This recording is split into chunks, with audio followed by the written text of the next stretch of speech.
Saúde mental mais ampla. Todo mundo toma? Todo mundo toma Rivotril? Não devia, né? Você acha que devia tirar a prescrição? Vender OTC? OTC. Rivotril OTC? É um perigo, né? Criar dependência de jeito nenhum, né? Porra, o que eu ouço falar, né? Rivotril serve pra tudo, né? Eu nunca tomei Rivotril, um remédio que eu nunca tomei, cara. Também. Nunca tomei Rivotril. Você tem uma receita? Você pode fazer uma receita aí pra gente? Mas é cara mesmo. Mas tudo bem, não tem problema. Isso é legal. O pessoal chega te pedindo remédio, assim? Chega me pedindo remédio? Chega, tem todo tipo de queixa. Preciso de um remédio pra não sei o quê. Eu falo, precisa do quê, meu? Quem é você? Pra dizer que aí qual é o teu problema, né? Aí a pessoa conta e a gente conversa se precisa ou não de remédio. Mas tem remédio famoso mesmo, assim. Tem Prozac. Que o cara chega e fala assim... Venvance agora. Venvance é bom. Ritalina. Qual que é Venvance é bom. Venvance, qual que é? Venvance? Esse eu nunca nem ouvi falar. Venvance é bom pra caralho.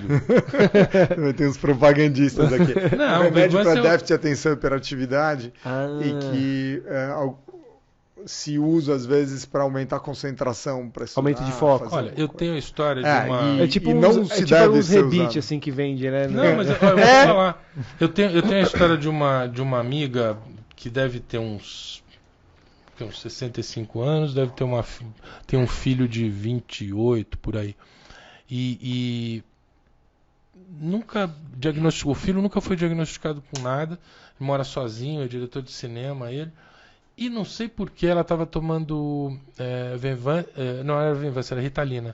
Ela, né? E aí o filho falou alguma coisa, ela falou, toma aqui, toma o meu remédio. Ela diagnosticou o moleque, o cara 28 anos, deu a Ritalina para ele, disse que 2, 3 dias depois ela ligou, mãe, como é que eu não conhecia essa porra? É assim, eu acordo agora, eu tenho a agenda do dia, eu faço tudo ali na sequência, sabe? Muda a vida do cara mesmo, assim, essa história, né? Esse é um caso que não foi diagnosticado, provavelmente sofreu um monte na trajetória acadêmica. Então, as pessoas às vezes falam, né, tem um uso pela classe média alta, maior dessas medicações, né, porque fica forçando os filhos a terem maior performance e tal. Sim, existe esse fenômeno, mas ele é pequeno perto do subdiagnóstico. E o subdiagnóstico tem um impacto enorme na vida. Muda a vida do cara. Mas, por exemplo, eu esqueço várias coisas. Assim, então, fatos... como que eu vou explicar? Eu vou dar um exemplo. Eu vou para um jogo, assisto o jogo, saio... lembro. Uma semana depois, eu lembro do placar. Se você me perguntar que jogo que eu fui ano passado, eu não lembro. Então, assim, eu não sei se eu tenho uma memória seletiva, né? Porque, obviamente, coisas de trabalho eu não esqueço, né? Então eu tenho tudo ali. Mas eu fico me questionando. Eu falei, porra, será que... Não sei se é falta de foco. Isso chama Alzheimer. Não, minha avó teve Alzheimer. Era até uma pergunta que eu faria. Não é nem Alzheimer. Isso eu imagino que não é. É o que é relevante para você, no fundo, entendeu? E você registra. E a outra coisa é a seguinte, né, todo mundo tem essa história, né? A gente vai ampliar a nossa mente para caber tudo. Não cabe. Tem um limite físico ali do que você consegue guardar. E aí você escolhe, né? Você prefere guardar detalhes do jogo ou você precisa muito mais lidar com as questões de trabalho teu? Eu tenho uma memória para as questões de consultório por treino, né? Uhum. Você treina aquele tipo de memória. E tudo que você treina melhora, né? Tem algumas memórias que você... às vezes eu me satisfaço com a emoção do momento em estar participando. Pronto, aquilo que você quer. Não precisa guardar, porque aí tem o seu amigo que fica lá contando o detalhe do cara que foi pra ponta esquerda. Não, você não tem ideia. A gente entrevistou o Vila aqui semana passada. Mas foi um nível que eu me senti de idiota e burro, porque eu falei, cara, eu não acredito que ele guarda tudo isso. Não, mas o Vila, eu falo pra ele se precisar, ele tem um problema.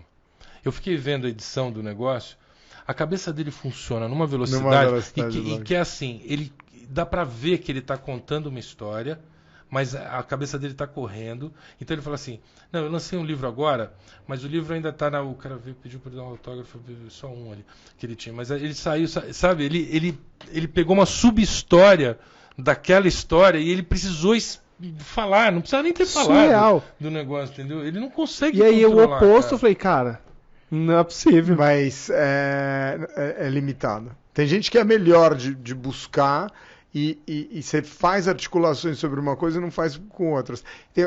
Aconteceu uma coisa comigo que me chamou muito a atenção. Eu morei na Inglaterra, fiz o PhD e tal, e uma hora você fica fluente ali, macarrônico, mas sai, né? E sai fluente e tal, falando de temas, aula em inglês dos temas lá do meu PhD e tal, zero problema.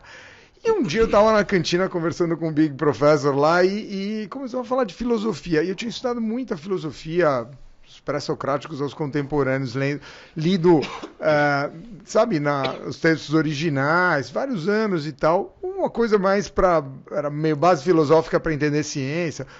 Uns 3 anos eu tinha estudado isso. E aí eu comecei a falar em inglês sobre isso. Não saía. Não saía. Porque não está montado para funcionar, entendeu? Entendi. E porque saí um pouco do meu ciclo, naqueles 4 anos de PhD, filosofia foi para o último lugar, né? Você usou tudo que você podia naquilo com o resto, que você precisava, exatamente. E aí é o uso mesmo, entendeu? Você trata Alzheimer? Trato, eu não sou um especialista, em geral as fases iniciais, assim. Alzheimer é a mesma coisa que a gente chamava de arteriosclerose no passado? Então, a resposta é sim e não, né? Que a gente chamava arteriosclerose eram todas as demências, né? Sim. O vovozinho que fica atrapalhado, não lembra as coisas e tal. Alzheimer é uma das doenças que a gente conhece, então tudo chama demência, tecnicamente falando, né? Que você demencia, né? O principal componente é memória, mas vai tendo de comportamento, de continência afetiva e tal. Então tem uma específica que você conhece, a fisiopatologia, né? Que vai criando fusos dentro de células de neurônios, blá, blá, blá, blá, blá, então é neurodegeneração. Aí tem uma, que é a arteriosclerose, que são alterações vasculares pequenas, com micro AVCs. Artério, né? Que tem a ver com essa arteriosclerose. Exatamente. Então tem um termo. A evolução do Alzheimer ela é mais linear e numa inclinação mais profunda. Isso que são demências vasculares, que a gente chama agora, elas tendem a oscilar mais no tempo e não ter uma queda tão pronunciada. AVC não é com você? Não é com psiquiatra, né? Fora. Eu estava lendo que, se não me engano, em 2023 já vai ter, assim, já estão começando a testar vacinas para Alzheimer. Você está sabendo de alguma coisa disso? Eu acabei de fazer uma campanha de um remédio de Alzheimer que vai revolucionar. Que está chegando aí. Que vai chegar no final do ano que vem. Estão vindo os anticorpos monoclonais. É isso aí mesmo, né? Então, o que você quer fazer com Alzheimer? É prevenir, né? Você já tem as alterações acontecendo no cérebro antes de ter sintoma. Só que ninguém ainda sabe como inibir aquelas alterações de progredirem ou evitar. Então agora está se começando alguns remédios com anticorpo monoclonal e tal. A gente trata Alzheimer, mas no sentido de você não evita que a doença você retarda a progressão. Não consegue nem estacionar totalmente, né? Você mantém a pessoa com um funcionamento mais alto por mais tempo. Assim. É engraçado que meu pai tem Alzheimer e depois de 6 anos ele foi para uma clínica, né? Porque não dava para cuidar dele mais. A minha mãe estava pirando ali na história. E foi engraçado porque eu lembro do dia que eu vi que ele tinha Alzheimer. A gente estava numa fila para embarcar para os Estados Unidos. E ele olhou aqueles tubos. Eu falei isso já. Não. Aqueles tubos que fazem fila, sabe? Tem um nome aquilo, aqueles tubos de metal que tem a fita para delinear uma fila, sabe? Sei. Aí, e ele ia sempre no banco, ele estava acostumado com aquilo. Aí ele olhou aquilo e ele falou assim: isso aqui é o Wi-Fi, né? Aí eu falei: o quê? Esse tubo aqui é o Wi-Fi, né?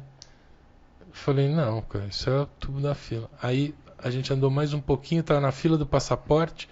Aí ele falou: ali embarca, né? Aí eu virei pra minha mãe na hora, eu falei: cara, ele tá com Alzheimer, não pode ser.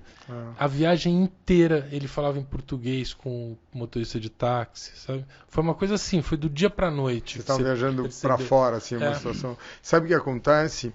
É interessante isso que você está falando. É comum que as primeiras manifestações ocorram em situação de muito estresse. Né? Viagem é estresse, né? Minha avó teve, né? Mas é só quando manifesta, né? Já estava lá, né? Ah, claro, já Não é devia que estar lá em começou algum pelo lugar e a centro. gente talvez até não tenha percebido. Porque meu pai sempre foi estranho, né? Ele, ele sempre foi estranho. Ele criava urubu. Você conhece alguém que cria urubu?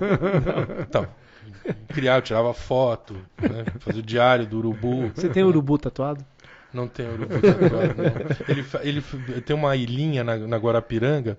Ele fez uma trilha, uma cabana nessa ilhinha e plantou uma árvore para cada membro da família. E lá ele criava o urubu.